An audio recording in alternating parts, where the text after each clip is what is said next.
We are going to take a look at lesson 1.5, a coordinated effort. In this lesson, you will be working with the basics of graphing.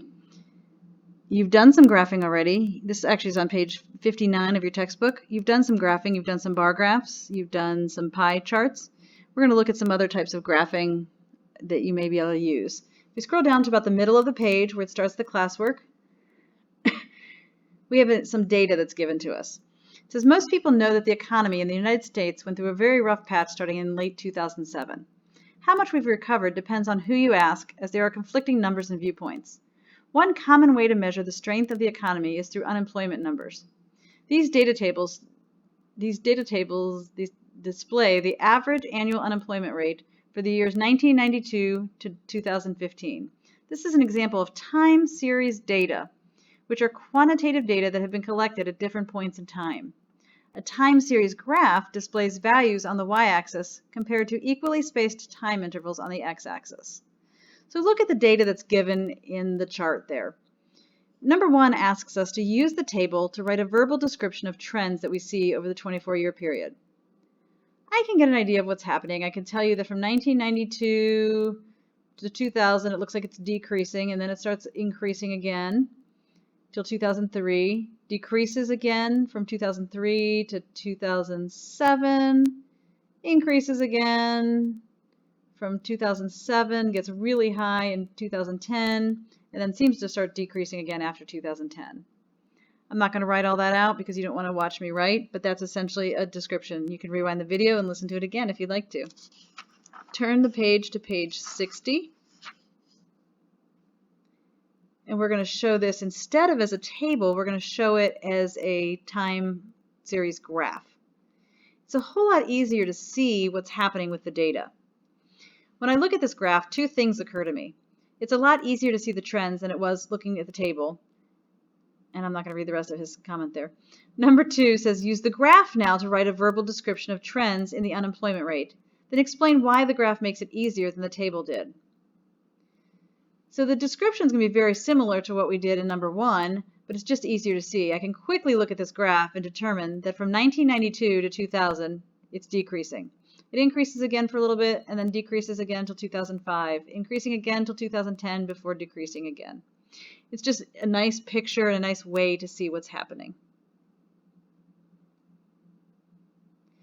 One thing we need to point out is without the numbers running along the bottom side of the graph and down the left side, we wouldn't understand what the graph was providing. We need to have a scale. A graph without a scale is worthless. We write the scale on an axis. The plural of this word is axes. We have a horizontal axis and a vertical axis. Based on the figures from January to October of 2016, the average unemployment rate for that year was expected to be about 4.9.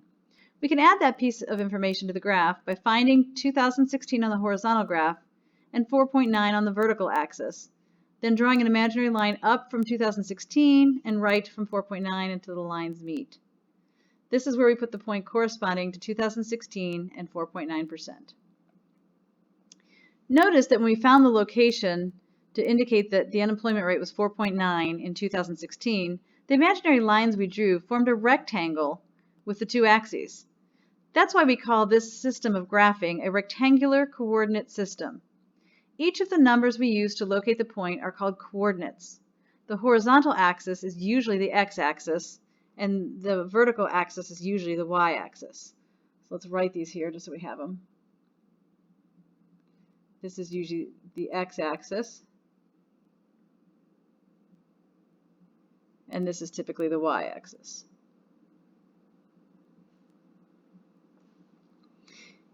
Continuing on to page 61, we look at this in a little more mathematical way. In our previous problem, you notice we didn't have any negative years or negative unemployment rates, so the graph only had the positives. But there are examples where we may need negative data, so a coordinate axis or coordinate system is often shown like what you see here at the top of this page.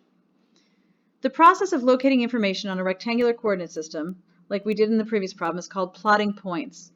We identify locations by writing two coordinates together inside parentheses as shown. What would the coordinates of the origin be? So we're looking right where this crosses here. The coordinates of the origin should be 0, 0. You're telling me not to move at all, to stay put. The origin is where the two lines cross, and it's your starting point when you graph any points. Look carefully at the numbers on each axis. What distance does each box on the grid represent along the x-axis, the horizontal one? I go from the origin out to 5, so each little tick mark is 1. So on the x-axis, my scale is 1. How about on the y-axis? I go from 0 to 10 in 5 tick marks. That means each tick mark must be 2. It's a scale of 2. The last thing we want to do before you get into your group work on this section is plot some points. Number 5 asks us to plot some points. We're going to do it up in the grid above. So for example, how do I plot 4, 0? What does that mean? It means I go to my grid and I start at my origin. 4, 0 says I go to the right 4. 1, 2, 3, 4, up 0. That's the point 4, 0, which was point A, I believe. Take a minute and try to plot point B. Point B is 0, negative 8. You go back to your origin. The 0 tells me I don't move left or right at all. And then the negative 8 tells me I move down 8. But remember, it's going up by 2's on the y-axis. That's point B.